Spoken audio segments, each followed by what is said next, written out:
Hello, Heavenly Tea, Gnostic TV, New Earth Mamas. I have a fascinating guest today, Elisabeth Hancock, one of my English folk neighbours not too far away from me. She is an author and she works with human consciousness using the tools of quantum hypnosis, something I love. Now, she's just produced an extraordinary book and we're going to talk about that. It's called Human Origins, the Multiverse, and Our Star Ancestry. Here she is. Hello, Elisabeth. Hi. Hi. Hi, Elizabeth. Thank you so much for coming in. I know you're very busy promoting your book, which is an extraordinary breadth of vision that I saw you speaking about on Dr. Michael Sala's channel and wanted to contact you. I'm very happy you live near me. Maybe we can chat in a cafe sometime. Yeah, I'd love to. What made you write that book? There must have been some burning motivation there. Well, I've actually got two books, and they both have a lot of meaning behind. So it all started with the first book, and my mother had died, and I was just chatting with her, going about my day, chatting with her as you do. And then one day my sister was coming to visit, and I asked my mum if she had a message from my sister, and I just got this sort of, voice popping into my head saying something. And anyway, I relayed this message to my sister, and it was so profound for her, when you get like goosebumps and you just think, oh my God, it was just so profound. And I started to research it. And then interestingly, around the same time, it was probably about sort of 18 months later, maybe, or no, like it was around the same time anyway. And my daughter started to talk about her past life, which she talked about over a 2-year period, and I was sort of asking her questions, and she was never really interested. She just wanted to play, but I would ask her questions and she would answer, and I would not, I'd not lead her or anything like that. I just wanted to just sort of let her speak. And we managed to deduce a lot of things. It was probably in India. They were very poor. And I can see that some of that experience that she had in that life, she's brought into this life. There are certain anxieties and worries and fears that she has that are not related to this life. Is definitely coming from a past life. So I don't know if past lives, are actually, when I'm doing past life regression therapy with people, these past lives are so real. And I can't absolutely 100% say that these are actual past lives that happen, but they are so real.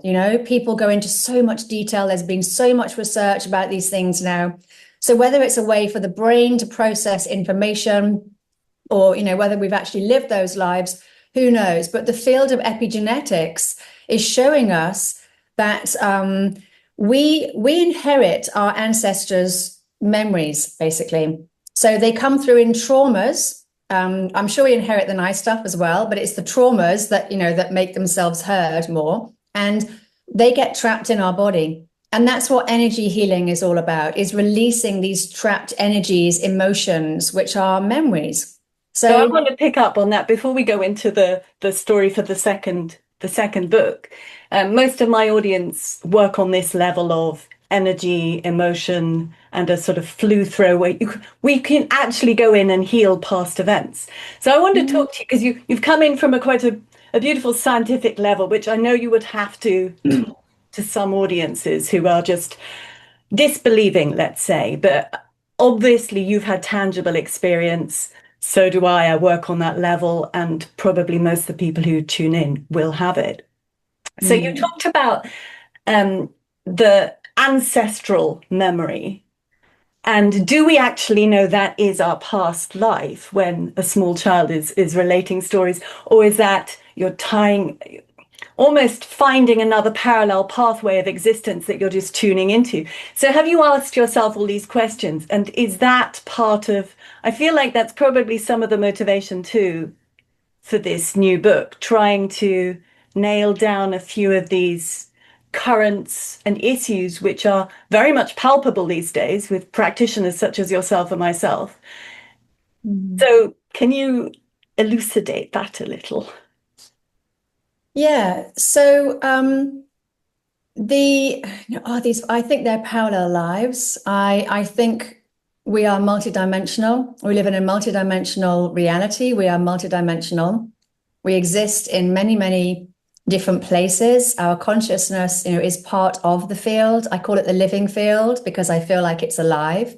And if it's made of ether, which it looks like it is, then ether is plasma, it's semi-sentient, so we are part of a living field. So are we, picking up consciousness as it sort of flies past, or are we actually living that life ourselves? Well, so on a resonance basis, you would say, picking up consciousness, it flies past, a resonance structure to that. Yeah. Or are we that itself? Yeah. Good. Okay. Yeah. Because we're all part of this field. We're all connected. We're all one. So are we picking up someone else's past life? Are we sort of picking up, telepathic voices or thoughts from other universes, other parallel lives? I mean, I don't think it really matters, and I don't think we can prove it. I think what it's showing me, sorry, I've just got this wheezing in my throat. What it's showing me is that we are huge, we are multidimensional. We are not this one physical body, and we exist all over the place. And I find that quite powerful, quite empowering. And it's very weird because I wrote this first book, and it was all about consciousness and energy and empowerment and purpose and everything.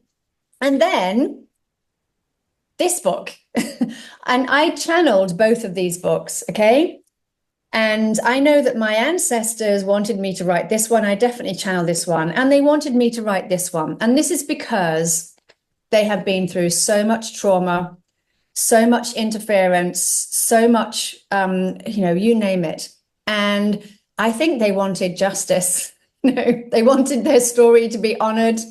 They wanted their story to come out. And I feel like this came directly from the ancestors. And it feels very much like an egg in an infinite egg box, your two stories.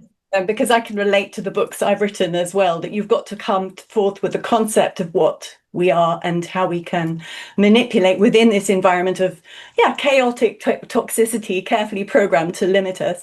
And then you come up with a book, which seems, I haven't read it yet because I only heard you speak on Salah.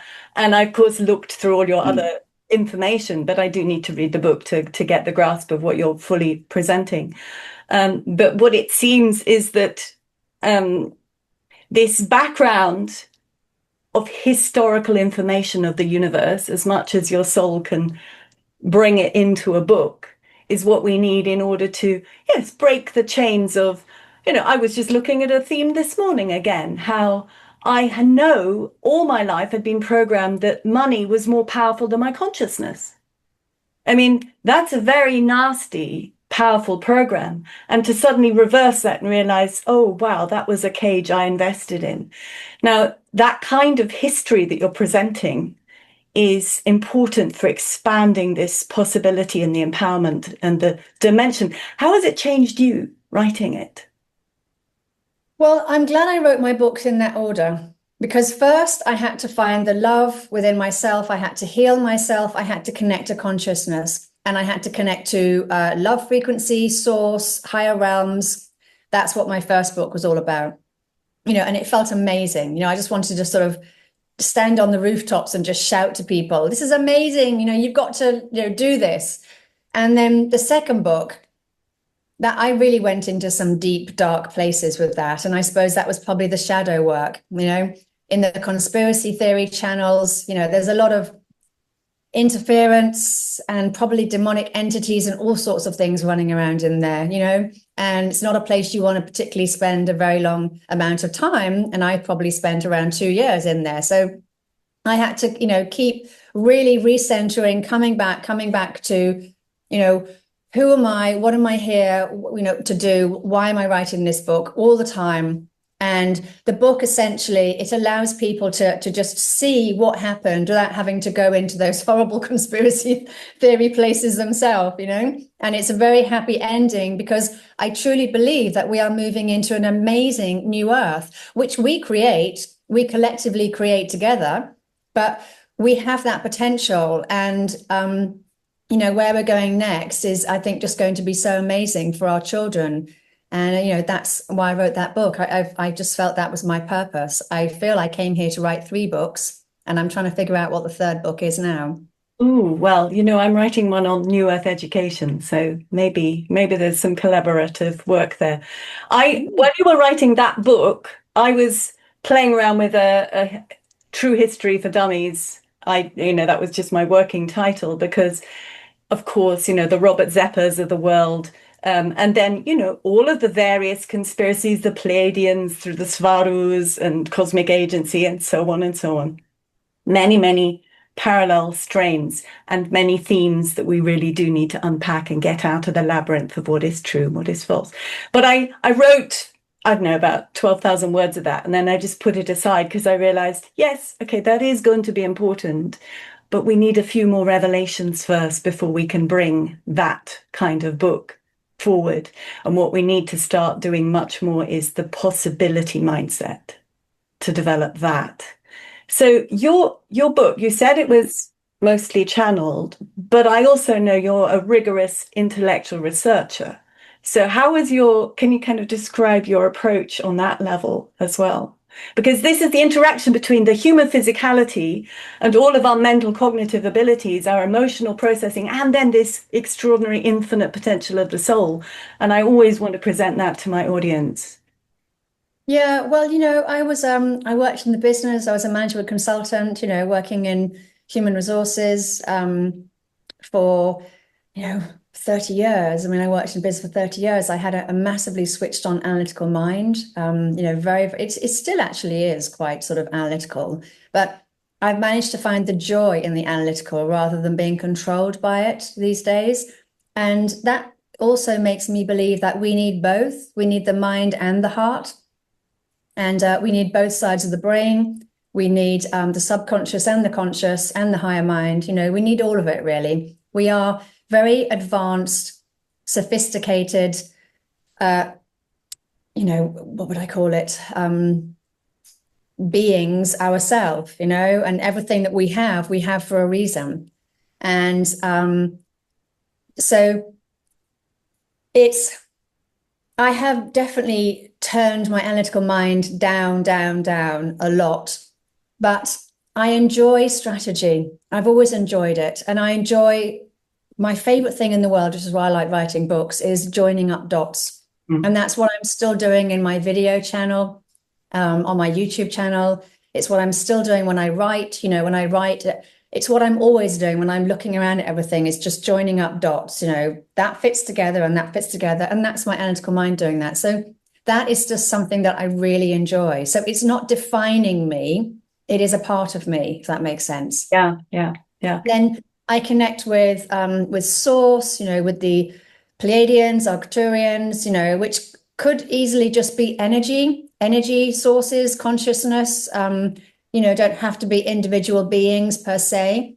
It's what I call part of galactic consciousness. So I feel that we're moving out of planetary consciousness. We've been in this sort of like planetary grid. We're moving into galactic consciousness, which is now going to expand us into 5D. And we're able to connect to a lot more consciousnesses, not just our Earth one, but many, many others. And that's sort of how I see Pleiadians, Arcturians, Syrians, all these sorts of different things. But, it just allows you to expand and I think that's what it is. It's not about raising your consciousness. It's about expanding your consciousness so that you can still be everything that you encompass, but you're expanding it out into something else, something that is beyond our own energy field. And for me, this just really works for me. It's very expansive. It feels unlimited. It feels very high vibrational. And it feels like what we're supposed to be. I think this is what the human species is, actually. So to go back to your beautiful story of your daughter and the stories of previous lives and your continuing relationship with your mother, even though she had, left her physical body. Now, for the people who are programmed into only analytical minds, that's still sort of nonsensical, whimsical, fantastical. And then there are those who just want to play with that area and call that very real. Of course it is. It's just I make the analogy of electricity we didn't know existed until we had ammeters to measure it.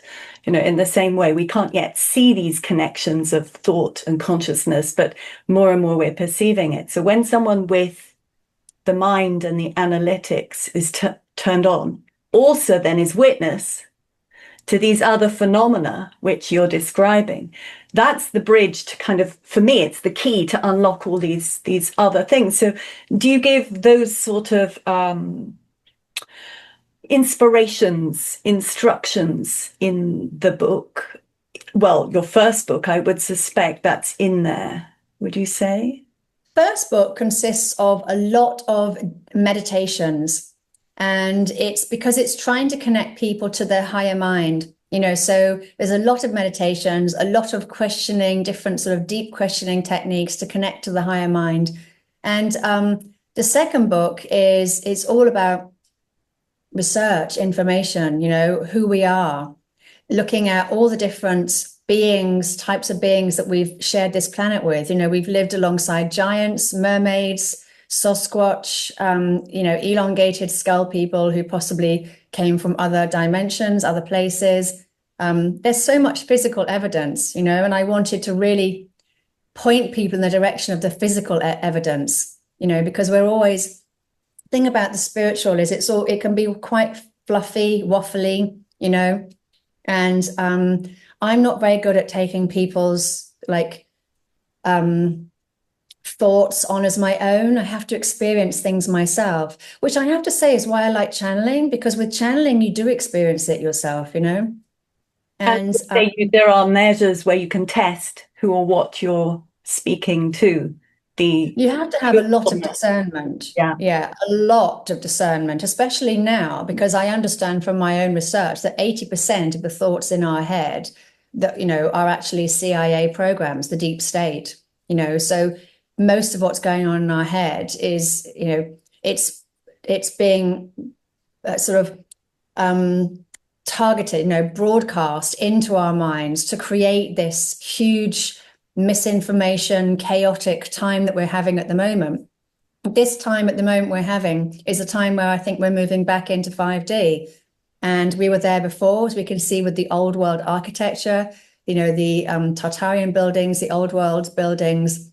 We were in 5D before. We were possibly light beings. We possibly didn't eat. And then something happened, shut us down, stapled us down into sort of 3D or one-dimensional linear time or whatever, however you want to see it. And we're now moving back into this sort of 5D world, we could call it, however we want to call it.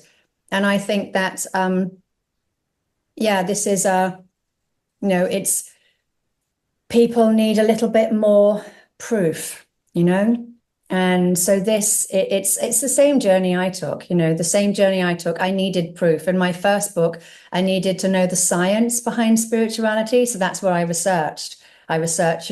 Quantum physics, string theory, M theory, everything I could possibly get my hands on to try and find the proof of what my daughter was talking about.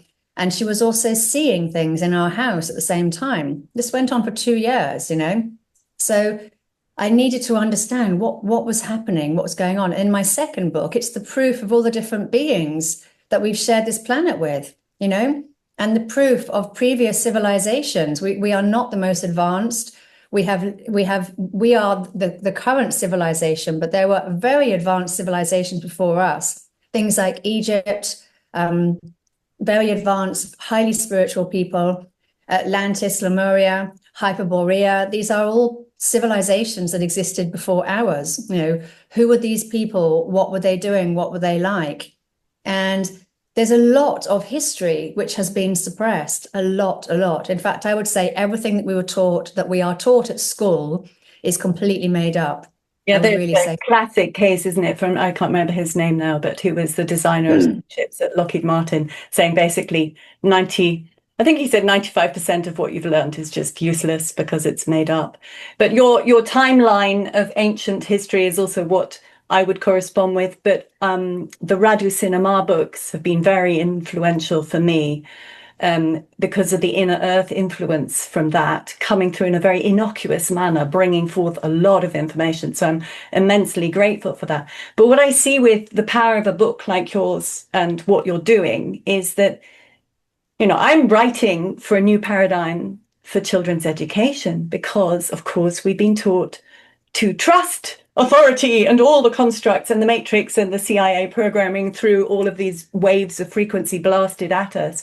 We've been told and taught and delimited, so we can't question. So we need people to open doors and say, you could think, you could consider, you could stretch, you could open, and we start to move into our fuller self versions, because more and more people like yourself are giving us permission to trust that little small voice of calm, the intuitive voice of the soul. So that's why I really want to champion a book such as yours and an author such as yours, because we need these bridges. We need them to come from men and from women, from men in suits talking about secret space missions. But we need people who work both in the emotional, spiritual, and the analytical, who are of all kinds of people and voices, because that's the only way we're going to touch the minds who've been just horribly locked up. It is extraordinary, isn't it? How much we have been dumbed down. So what are your feelers as you talk about your books? You must be getting sort of quiet feedback into your mind of where you're going next with it, because that will be the flow that people follow as they read your books. They'll be finding that they're on a similar resonant current. What are you feeling? Because yes, we're in chaos right now. Yeah, I don't know. I have been thinking about writing a book about bloodlines, but the thing is, that's going to take me right back into the conspiracy theory world again. And I'm not too sure I have the energy to go back into there. It is highly targeted, and I feel like, yes, we need to create this new earth. I feel a little bit like you at the moment, that the new earth is already coming. It's already here. And we essentially have to unlock something in our brain, our mind, our DNA, whatever it is, to be able to see it, It's all because the new earth is not somewhere to go. Like 5D is not somewhere to go. It's a state of being. We stand in this spot, and we are connected to, multiple dimensions, because it's through frequency, not through going somewhere.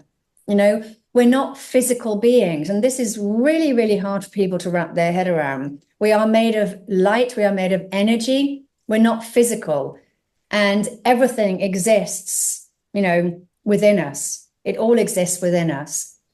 And, so this has been an area that I was interested in. I'm also currently writing a children's book with my son, actually.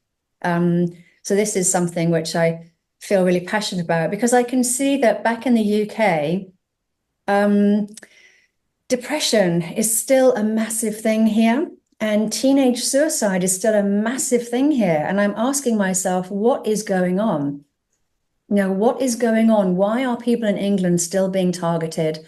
Why are people in England still being dumbed down and suppressed? Why is that happening? And I understand from my research that the UK could well be the last place to, have the collective vibration raised, which is also a bit worrying in itself. And, I can see that a lot was happening here. This was a great big den for what was going on. It was, this is how I think how England managed to become, dominant over most of the world. It's how it sort of, how it became the the Commonwealth. It all sort of spread out from there. And I think that there was a lot going on here, and I think it's because that a lot needs clearing here still. We have And layers of hypocrisy, don't we, in the most innocuous seeming aspects of our life, the niceness, the politeness, the not saying. I just had this with a family, a whole group of family didn't like another member, but always said yes to him because they didn't want to be rude. It's like, well, This is a classic, and it dumbs everyone's vibration down because they're all going against their true nature. But this is the expectation in society. We'll have nice values in a school painted on the wall. You go into the classroom and they're operating from the complete and utter opposite. And yet, because it's on the wall and spoken about in assembly, that's what we're doing. So these complete lies are just wrapping around us very tightly. And that's what you seem to be very clearly picking up on. Yeah, it's tough. We're very dense, aren't we, here? The little tiny country with a lot of population. It is still dense. And I would actually urge your listeners, to go out into the towns, the cities, go out and start clearing that dense energy, because we all have the power to do this. Everything is done through intention. We can just go and stand in the city and we can just say, I set the intention to clear all the low vibrational energy from this place, from this city, to clear all the fear, to clear all the guilt, the shame. Guilt, shame, fear, these are the three lowest emotions that you could be in, and we've been trapped in them for centuries, maybe millennia, So start clearing all of this stuff, because we have to do it, or you can ask your guides to do it for you. We have so much help all around us, but we need to do it. And that's the thing that I think people are just not really switching on to at the moment. We're still very engrossed in watching soap operas or reality TV. TV is pumping out programs. These hidden audios exist within the programs. It's still pumping out these programs, keeping people locked in this deep vibration, in this suppressed state. And, we just need to get off the TV, or if you're watching something on the TV, just continually say, I do not consent all the time, because by watching it, we're giving our consent, Don't let your children watch anything violent. It's the inverse of what you were speaking about, isn't it? To say, I am a being representing infinite energy moving to this village or this town or this city, and I call that through to clear it. Now that's a beautiful, of course, just saying that, I get tingles all over. But that is the total inverse of watching a soap opera, where it's all about victimhood and scarcity and those lower emotions. So that locking in is it's very, very deep. Yeah, understanding the power Sustainability of that. You can go and you can clear, you can do it with a friend, a beloved, a relative. And of course, then the next week they've gone back into their pattern because the injurious site is still present. So how would you, to keep up your pecker and still go around and do this and create the shift, how would you talk about that dynamic of this sort of ebb and flow of shift? Well, for me, I think it's all about purpose, and I think everything is about purpose. And it's what worked for me as well, actually, is that when you come from a place of purpose, you come from a place of love, it gives you energy to keep going. It stops the entities from getting in. They get in through our wounds, and we're sort of surrounded by all these different things, but when you live with that strong sense of purpose, I'm here to do this, I'm here to clear the earth, I'm here to raise the vibration, I'm here to anchor in the love frequency, these sorts of things, then this, I think, it really gives you wings, to keep going every single day. And then if you do end up watching an EastEnders episode or whatever it might be, Coronation Street, which I really wouldn't watch any of those myself. But if you do, watch something which brings your vibration down, then you're protected, So it's just being very, very intentional, conscious intent about what your life is, what you're doing, why you're doing it. These are very powerful emotions, and they keep us strong, And I think, unfortunately, there are many people that sort of get pulled off their path continuously. And I don't think this is necessarily helpful to us as a species. We need to be much more conscious, much more present, much more, grounded in what we're doing, because 5D is an immediate manifestation. So we manifest immediately, and the only reason that we're not is because the vibration is very low. But we will not be able to get that immediate manifestation back whilst we're manifesting all sorts of crap into the world. We have to become more conscious, more present, more understanding of what we are putting out there. What are our thoughts? What are we watching? If we're watching that, we're going to be then putting fear and aggression and violence back into the world. Our collective being so hijacked. This aspect, which I know you have spoken about in your second book and maybe in the first two, but of course, for the conscious being, you're doing your work, I'm doing my work, and others. We remember, it's like, oh, okay, I need to just correct my course, just there, fill tank, be steady. And for us, it's natural to be in nature, because of course there are packets of energy still flowing naturally from the planet, which haven't been so bombarded or restricted or held down by these other frequencies. So, that aspect of the reconnection to nature is kind of going on as a sub channel, isn't it, in life, in terms of, oh, the vaxes are not good things. Oh, we need to have some food that's clean without toxicity. It's starting to emerge. But this idea of how to replenish and how to recognizing time in order to course correct. I see these energy centers that are able to sustain us a little bit more. And the more kind of conscious we are about relating to that tanking station of natural earth energy back into our, the reminder of our spiritual well-being. That's another thing, isn't it? Because we are taught to be separate from that. So what do you talk about that in the book? Because I'm sure you touched into that profoundly. Well, for me, nature is the physical manifestation of source. It is something which, I see source as just continually creating. And we are a part of that. And from my research, we evolve through love. So spiritual evolution is how we evolve, and we evolve through love. So we have to continually keep connecting to the higher realms, keep connecting to love, and then we will evolve in the way that we were supposed to evolve. So it's really about getting back to your heart. Many people, I think, need to work on healing their heart. There's a lot of trauma and grief and sadness in there. The heart actually holds on to these sorts of emotions. So, continuously releasing, connecting back to love, and spending time in nature, because nature is the physical manifestation of source. Source is it. And we need to connect more to source and the higher realms. And for me, the Pleiadians, Arcturians, these are all the higher realms, That's Well, why they do that, don't they?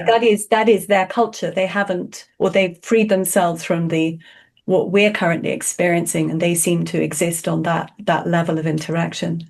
Good. Yeah, they have evolved through love. They have evolved through love, and they've got through this particular point, and possibly, and they may have been pulled down, by the lower energies at some point, maybe, but they've gone beyond it. And when we get to 5D, we have gone beyond it as well. So 4D is split in half, and the lower fourth, which is where we are now, is where all the low vibrational demonic entities, sort of, astral, reptilians, greys, all these sorts of things, they're still existing in that. Once we get beyond 4.5D, they will no longer be able to exist at our frequency.